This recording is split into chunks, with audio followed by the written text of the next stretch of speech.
Oh, good morning, boys and girls. Here we are at Sunday school again. I'm so glad to be here, and I hope that you're having a good. Hope the school's going well for you, and you've got your new shoes and backpack and all the things that you need. And really hope that you like your teacher, because teachers are pretty important people. And my dad told me I had a teacher once, and I kept complaining at the dinner table. I didn't like her, and she didn't know what she was doing, and on and on. And my dad gave me the best advice I ever had. You know what he said to me? He said, Kathy, your teacher wouldn't have gotten this where she is if she didn't know what she was doing. You don't have to like her. You have to learn from her. And no matter what you think, she has something that she's unique, that she's going to teach you. And your job as a student is to figure out what that is. And once you do that, before you know it, by the end of the year, you'll be in a new grade. She'll be teaching the kids. I've never forgotten that, because everybody can teach us something. Well, speaking of people that can teach us something, remember our story about Joseph and how he had all those 12 brothers that didn't like him? And so they decided they were going to kill him. Well, then they thought, no, this is better. We're going to sell him into slavery. Then he'll be out of our hair. We don't have to think about him, and we're going to get some money out of it too. Sounded pretty good to them. Well, life is kind of funny. When you do mean things come back to you. And so they went home and lied to their dad and said, he's dead. And the dad was pretty upset, you can imagine. But God works in very interesting ways. And last week we were talking about how even when things look really bleak, God could do something good. Well, when we finished our story last week, Poor Joseph was in jail. He'd been accused of all kinds of things in Egypt. Then he was in jail. And we thought, oh my goodness, how could it get any worse? Sold into slavery, lost his beautiful coat that his father made for him. He's in Egypt, away from all his family, from his dad. And now he's been accused of something he didn't do, and he's in jail. Well, just when you think things can't get any worse, that's when God's got a plan. And today, we're going to hear how Joseph saved the day.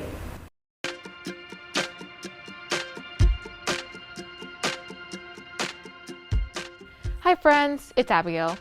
In today's story, Joseph has an opportunity to help interpret dreams again.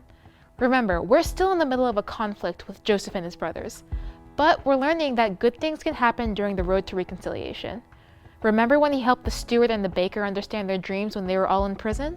Well, this time he got to help Pharaoh, the king of Egypt. Let me tell you the story. Pharaoh woke up from a dream one morning and realized that it was very important. Dreams were important to leaders because dreams might carry a special message to help them lead better. Pharaoh looked for help to understand his dream, but none of the people that worked for him could help. Then, the steward who Joseph helped before remembered that Joseph was in prison and could interpret dreams. Joseph was called upon, and he told Pharaoh what his dream meant. After this, Joseph is let out of prison. Pharaoh knew what his dream meant, and the whole nation was helped. Wow! Friends, sometimes we are in situations that are unfair. However, you can try your best to do what you can to help others.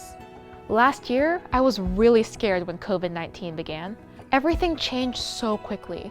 One day we were in school and the next day we weren't. I missed my friends and I could tell that my parents were nervous too. I felt like I didn't have control over anything. One day I was with my family and I decided to tell them a joke. I really like making people laugh and I thought that maybe I could make us feel better. My family loved my joke and we spent the rest of the night telling funny stories and making each other laugh. After that, I spent time searching for new jokes on the internet so I could make my family laugh and smile while we ate dinner together. I couldn't control everything happening around me or even understand why it was happening, but I knew I could offer my gift of spreading laughter to my family, and that made it just a little bit better. Like Joseph, we all have gifts that can help others, even in tough situations. What are some of yours? I bet you can think of a lot. In conflict, it can be easy just to focus on the bad parts of the situation. But remember that you have gifts to help, even in ways that might seem small. Now, it's your turn to wonder.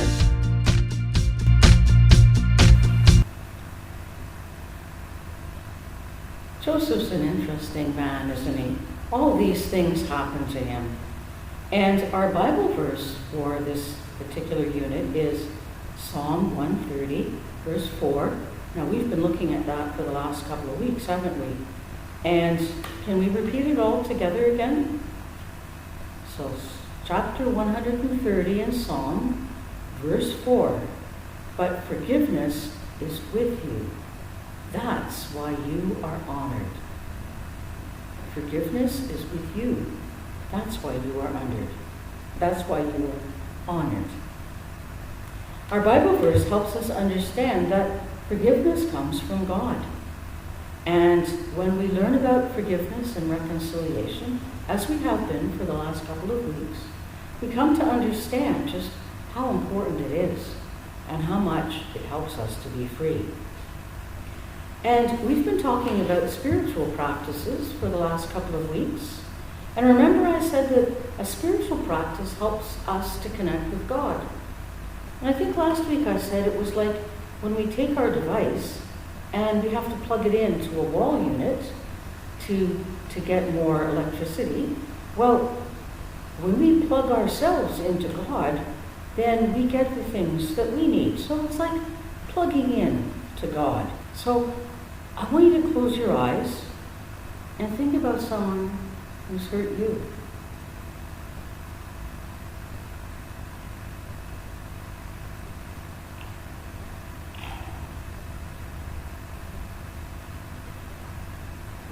And then open your eyes, and as I blow this bubble,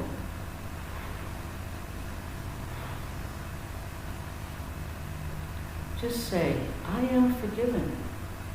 I am forgiven, and so I forgive. Just like once God said sorry to me, he was forgiven, and then I could forgive him. Doesn't matter who says it first, just as that bubble goes, it's all over. Can't catch the bubble. Can't bring it back. Once you say, I'm sorry, I didn't mean to hurt you, then you can be friends again. And then it's good. And then that word, remember that big 6-letter word we talked about? That's right, reconciliation brings us back together. Now we can hug and be best friends again. Well, let's close with a little bit of prayer. Can you repeat after me? God, I am thankful that you forgive me. Help me to forgive others. Amen. Now this week, I'm going to ask you to do one thing. When you carry your backpack, can you make sure that you carry one more thing? Only don't put this in your backpack. Put it right here in your heart. Can you carry forgiveness in your heart all week? I hope so. Have a good week, everybody. We'll see you next week at Sunday School. Bye-bye now.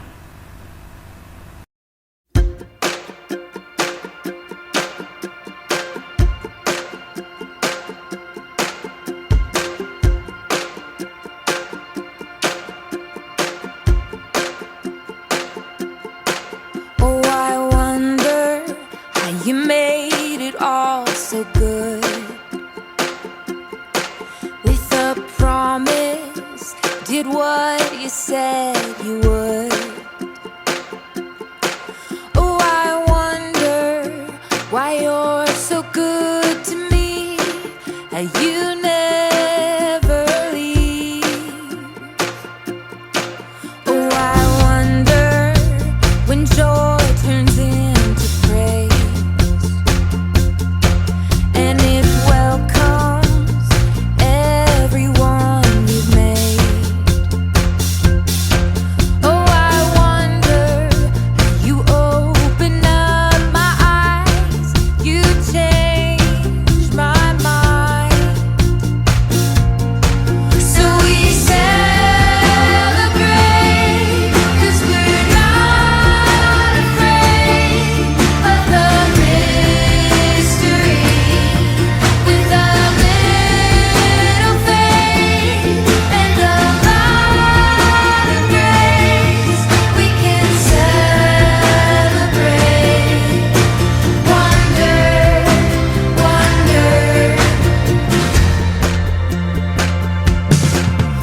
how justice leads to peace. How we're different, but we're all family.